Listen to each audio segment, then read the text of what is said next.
సమాచారం మా input editor Srinivas live ద్వారా అందిస్తారు. Srinivas, over to you. Thank you Varun. ఏదైతే బీజేపీకి కోమటిరెడ్డి రాజగోపాల్ రెడ్డి గుడ్ బై చెప్పారు, రేపు ఎల్లుండి రాహుల్ గాంధీ సమక్షంలో ఆయన కాంగ్రెస్ పార్టీలో చేరబోతున్నారు. కరెక్ట్గా 12 గంటల 2 నిమిషాలకు ఆయన కాంగ్రెస్ పార్టీలో చేరుతున్నట్లు కూడా రాజగోపాల్ రెడ్డి కొద్దిసేపటి క్రితం ప్రకటించడం జరిగింది.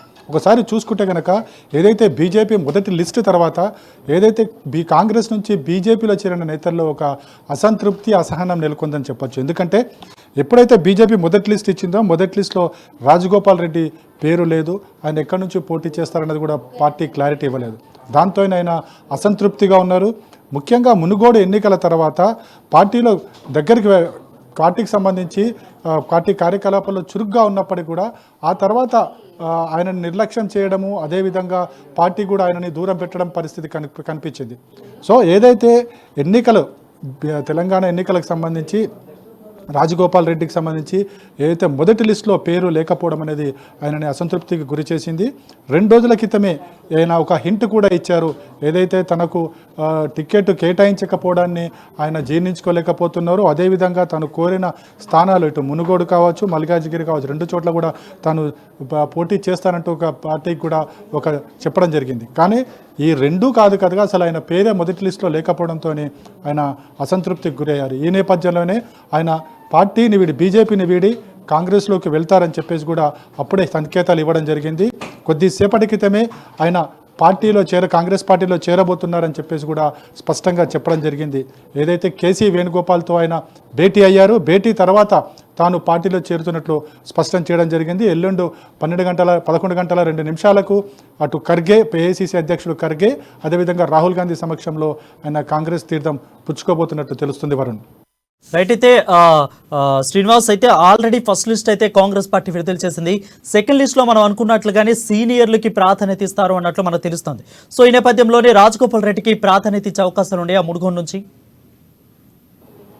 ఖచ్చితంగా వరుణ్, ఏదైతే ఏఐసిసి ఈరోజు స్క్రీనింగ్ కమిటీ భేటీ అయిపోయింది, ఆల్రెడీ 60 మంది పేర్లు లిస్ట్ అయ్యిందని చెప్పేసి చెబుతున్నప్పటికీ కూడా ఈరోజు పార్టీ కేంద్ర ఎన్నికల కమిటీ భేటీ కాబోతుంది. ఆ కమిటీలో ఖచ్చితంగా ఈరోజు మునుగోడులో కోమటిరెడ్డి వ్యవహారం కావచ్చు, అదేవిధంగా ఇతర సీనియర్లు ఎవరైనా వస్తే వాళ్ళకు కూడా ఏ స్థానాలు కేటాయించాలన్న దాని మీద ఒక క్లారిటీ వచ్చే అవకాశం ఉంది. ముందు నుంచి కూడా కాంగ్రెస్ పార్టీ చెబుతుంది ఒకటే, ఏదైతే కాంగ్రెస్ పార్టీ వెళ్ళిన నాయకులు, ముఖ్య నేతలు ఎవరైనా తిరిగి వస్తే కనుక వారికి సముచిత స్థానం కల్పిస్తామని చెప్పేసి కూడా పదే పార్టీ నేతలు చెబుతూ వచ్చారు. ఏదైతే ఈరోజు కోమటిరెడ్డి రాజగోపాల్ రెడ్డి బీజేపీకి రాజీనామా చేసిన తర్వాత కాంగ్రెస్లోకి వెళ్తున్నారో ఆయనకు ఒక స్పష్టమైన హామీ ఉంది కాబట్టే ఆయన కాంగ్రెస్లోకి వెళ్తున్నారని చెప్పేసి కూడా ఆయన అనుచరులు చెప్పడం జరిగింది. మొత్తానికి చూసుకుంటే కనుక రాజగోపాల్ రెడ్డి కాంగ్రెస్లో చేరికతోనే తమకు మరింత బలం చేకూరుతుందని చెప్పేసి కూడా కాంగ్రెస్ పార్టీ నేతలు చెప్తున్నారు. మరోవైపు చూసుకుంటే కనుక రాజగోపాల్ రెడ్డి కొద్దిసేపటి క్రితం ఇచ్చిన స్టేట్మెంట్లో చెప్పడం జరిగింది, తాను కాంగ్రెస్లో ఉన్న బీజేపీలో ఉన్న ఒకే లక్ష్యంతో వెళ్తున్నాను, బీఆర్ఎస్ను ఓడించడమే తన లక్ష్యంగా ఆయన పేర్కొనడం జరిగింది. సో ఎల్లుండి 11 గంటల 2 నిమిషాలకు కాంగ్రెస్ పార్టీలో చేరబోతున్నారు. వరుణ్, రైట్. అయితే శ్రీనివాస్, బీజేపీ నేత వివేక్ కూడా రాజగోపాల్ రెడ్డితో టచ్లో ఉన్నట్లు తెలుస్తుంది. ఇంకెవరెవరు బీజేపీ నేతలు టచ్లో ఉన్నట్లు తెలుస్తూ ఉంది? వరుణ్, మనకి ఇప్పటివరకు ఉన్న సమాచారం ప్రకారం రాజగోపాల్ రెడ్డి అయితే ఆల్రెడీ ఎల్లుండి చేరబోతున్నారు. అదేవిధంగా వివేక్ విషయంలో కూడా కాంగ్రెస్ శ్రేణులు ఆయనతో టచ్లోకి ఉన్నారని చెప్పేసి కూడా తెలుస్తుంది. నిన్న వివేక్కి ఏఐసీసీ నుంచి కూడా ఫోన్స్ చేశారు, పార్టీలోకి రమ్మని చెప్పేసి, తిరిగి కాంగ్రెస్ గుట్టికి రమ్మని చెప్పేసి కూడా ఆయనను ఆహ్వానించడం జరిగింది. వివేక్ కూడా చాలా సానుకూలంగానే స్పందించారని చెప్పేసి కూడా తెలుస్తుంది. ఎందుకంటే ఇక్కడ ఒకటే స్పష్టంగా మనకు కనిపిస్తుంది, ఏదైతే బీజేపీ విడుదల చేసిన తొలి లిస్ట్ ఒకసారి మనం చూసుకుంటే కనుక ఆ లిస్టులో ఎక్కడ కూడా కాంగ్రెస్ పార్టీని వదిలి బీజేపీలోకి వచ్చిన నాయకుల పేర్లు ఎక్కడ కూడా లేవు. గతంలో వీళ్ళంతా కూడా ఎమ్మెల్యేలు, ఎంపీలకి కంటెస్ట్ చేసిన వాళ్ళే, కానీ వాళ్ళ పేర్లు ఎక్కడ కూడా మొదటి లిస్టులో లేకపోవడం వాళ్ళకి అసంతృప్తికి, అదేవిధంగా అసహనానికి కారణమైందని చెప్పొచ్చు.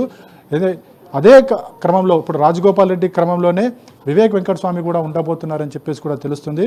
ఎందుకంటే ఇప్పటికే కాంగ్రెస్ శ్రేణులు ఆయనకు ఫోన్ చేయడం, ఢిల్లీ పెద్దలు ఆయనకు ఫోన్ చేయడము, ఆయన కూడా సానుకూలంగా స్పందించడము, ఇవన్నీ చూసుకుంటే కనుక నెక్స్ట్ వివేక్ పార్టీ మారబోతారని చెప్పేసి కూడా కాంగ్రెస్ పార్టీ శ్రేణులు అయితే చెప్తున్నారు.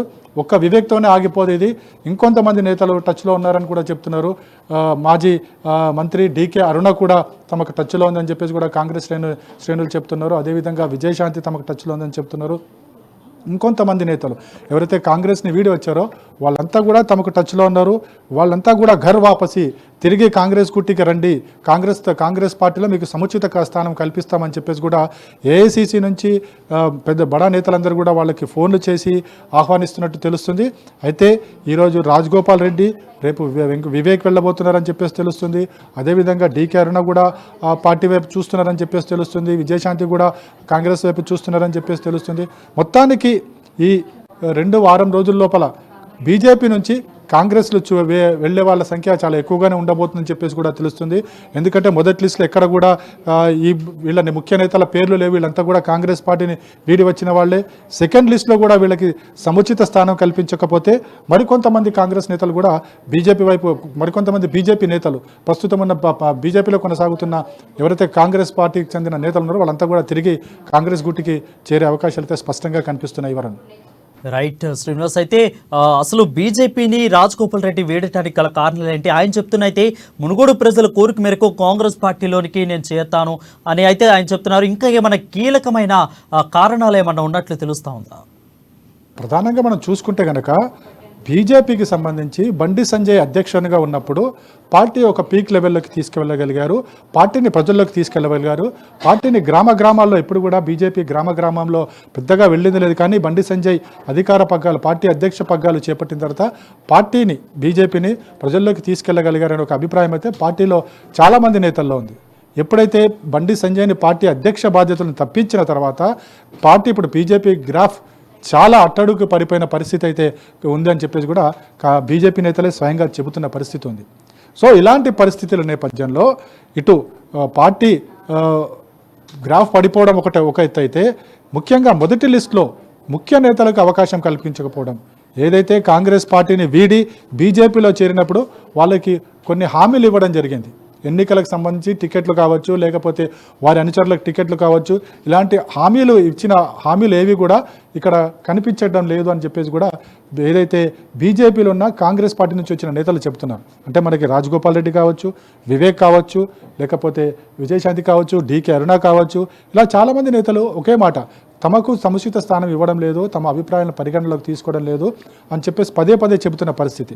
అంటే ఇప్పుడు వచ్చిన లిస్టు చూసుకుంటే కనుక ఆ లిస్టులో కూడా వారు చెబుతున్న దానికి దగ్గరగా ఉంది. అంటే నమ్మకం కలిగించే విధంగా వాళ్ళు చెబుతున్న ఆరోపణలకు ఇది అర్థం పట్టే విధంగా మనకు కనిపిస్తుంది. అందుకోసమే ఎవరికి కూడా ఇక్కడ స్థానం కనిపించలేదు కాబట్టి, తమకు కూడా సముచిత స్థానం ఇవ్వలేదు కాబట్టి తాను పార్టీ వీడడానికి కారణంగా కూడా ఇండైరెక్ట్గా ఆయన ఆఫ్ ది రికార్డులో రాజగోపాల్ రెడ్డి చెబుతున్నారు. వరుణ్. అయితే శ్రీనివాస్, ఇప్పుడు మనం చెప్పుకోవచ్చు ఎలక్షన్ టైం కాబట్టి రేవంత్ రెడ్డి చేపట్టిన ఆపరేషన్ ఆకర్ష్ దీంతో సక్సెస్ అయిపోయింది అనుకోవచ్చా? అంటే ఆపరేషన్ ఆకర్ష్ అనేది తాను ఖచ్చితంగా కాంగ్రెస్ పార్టీ ముందు నుంచి చెబుతుంది. ఎవరైతే కాంగ్రెస్ శ్రేణులు ఎవరైతే ఉన్నారో, పార్టీని వీడి వెళ్ళిపోయిన ఎవరైతే ఉన్నారో వారందరూ కూడా ఘర్ వాపసి, అంటే తిరిగి తమ గూటికి చేరుకోండి అనే ఒక నినాదంతో కాంగ్రెస్ పార్టీ ఎన్నికల ముందు నుంచి కూడా రేవంత్ రెడ్డి పగ్గాలు చేపట్టినప్పటి నుంచి కూడా ఈ నినాదంతో ముందుకు వెళ్తూ వస్తున్నారు.